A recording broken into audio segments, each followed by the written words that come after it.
E aí pessoal, tudo bem com vocês? Bem-vindos outra vez ao canal Coleção Paralela. Eu sou o Rodrigo e hoje é dia de a gente, sem demora, falar dessas edições que estão aparecendo aqui. Cinder e Ash, Investigação, Caso Stargher.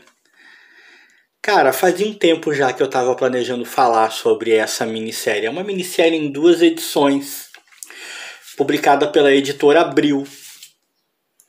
Eu tenho essas 2 edições aqui que eu encontrei juntas num sebo quando eu comprei. Ela é uma minissérie que foi publicada aqui no Brasil, eu não me recordo agora, mas eu acho que foi nos anos 80. Foi mais ou menos lá por 1989. É uma criação primorosa desses caras aqui. O Conway e o Garcia Lopes. E, por que eu queria tanto falar dessas edições? Primeiro pela qualidade. Cara, o texto aqui contido é fenomenal. Nós vivemos em uma época de muita republicação, de muita essa coisa de encadernado, essa coisa de revival, história antiga, personagem antigo, republicado com capa de luxo, papel caro, e você paga um dinheirão para ter aquilo, histórias que já tinham sido publicadas sendo republicadas. A rigor, eu não tenho nada contra, até porque eu acho que isso muitas vezes é a oportunidade de uma pessoa que não conhece alguns personagens ou algumas histórias do passado, ela entrar em contato com esse material. Ou por que não de pessoas que simplesmente não se dedicam a isso, né? Não se dedicam ao quadrinho mais antigo, a essas coisas mais datadas, vamos dizer assim, de saber que existiu. Então, eu acho legal por este lado, pela oportunidade que dá. Então não tenho nada contra. Só que, cara, muita coisa boa foi feita que não ganhou republicação ainda, né? Essa é uma delas. Até onde eu sei. E eu posso estar enganado. E se eu estiver enganado, alguém pode me dizer aí, e eu vou ficar muito feliz se eu estiver enganado. Mas até onde eu sei, essa minissérie não foi republicada. E é um material fantástico, cara. Aqui em mãos eu tenho a primeira vez que eu entrei em contato com uma história, vamos dizer assim, independente, uma história que não envolvia personagens conhecidos, né? Não envolvia medalhões da Marvel, medalhões da DC, né?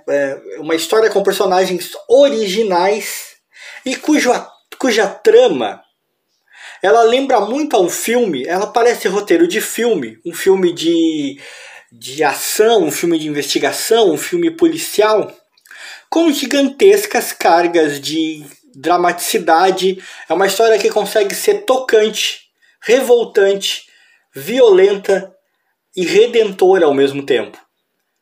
Ou seja, aqui você tem um material incrivelmente bem feito.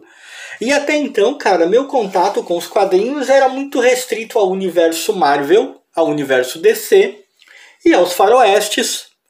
Eu não costumava me interessar por outras coisas, fazia algumas incursões pelo terror, algumas incursões pelo humor, mas não costumava ler outro tipo de coisa. Quando essa minissérie me chegou às mãos, já muitos anos depois dela ter sido publicada, porque eu encontrei num sebo esse material, eu comprei e nunca me arrependi. É fantástico demais. Esse editorial aqui, cara, é incrível.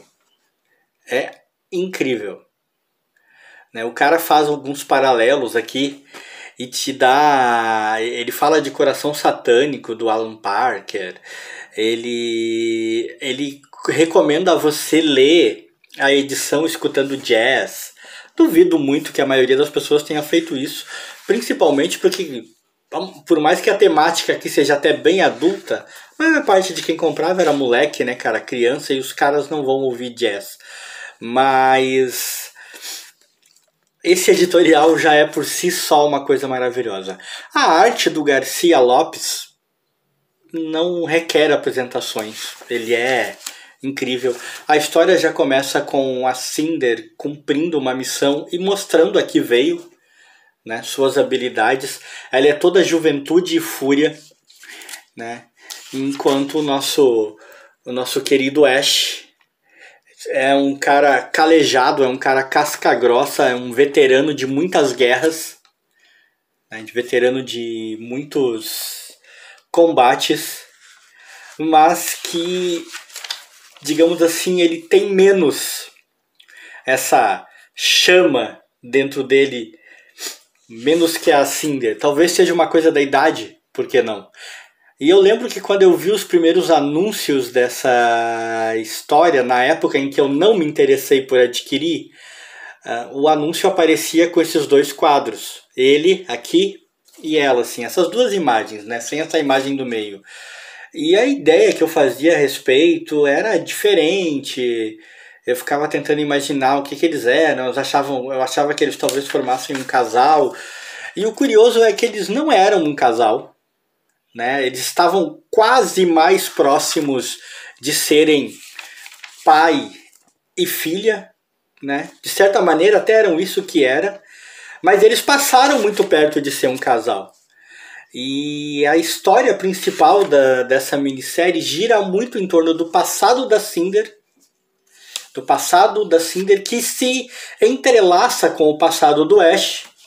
E acaba desembocando em fatos no presente deles que tem muito a ver com esse cidadão aqui, que é o grande vilão da história. Como eu sempre faço, eu vou evitar de ficar dando muitos detalhes, eu vou evitar de ficar falando demais. Quem tiver interesse em ler essa história, quem ainda não leu, quem não conhece, né, eu não quero tirar esse prazer de ninguém. Eu adoro esse quadro aqui, cara, olha, eu acho não sei porquê, eu acho esse enquadramento do veículo muito legal.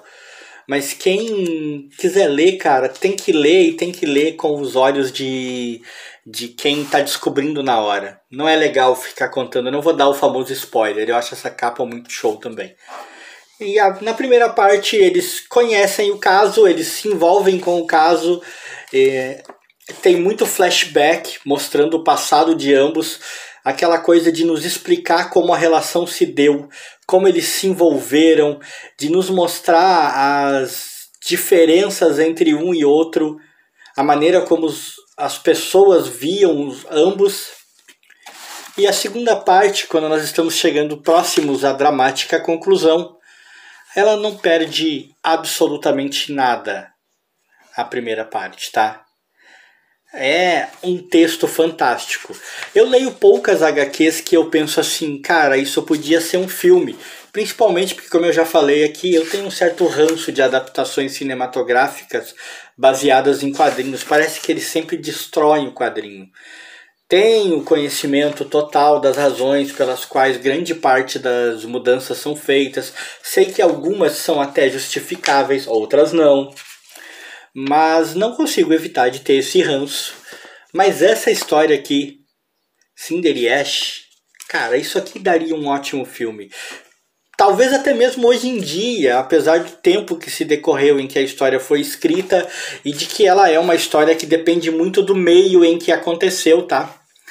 Tirar essa história desse contexto temporal em que ela está e tentar passar para um tempo mais contemporâneo, para os nossos dias, sem dúvida arrancaria da história grande parte do charme e do poder que ela tem. É uma história que tem que ser ambientada no tempo em que ela aconteceu. Eu não tenho a menor dúvida disso.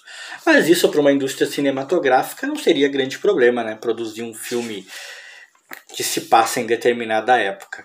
O que eu posso dizer, pessoal, é que é um material genuinamente incrível.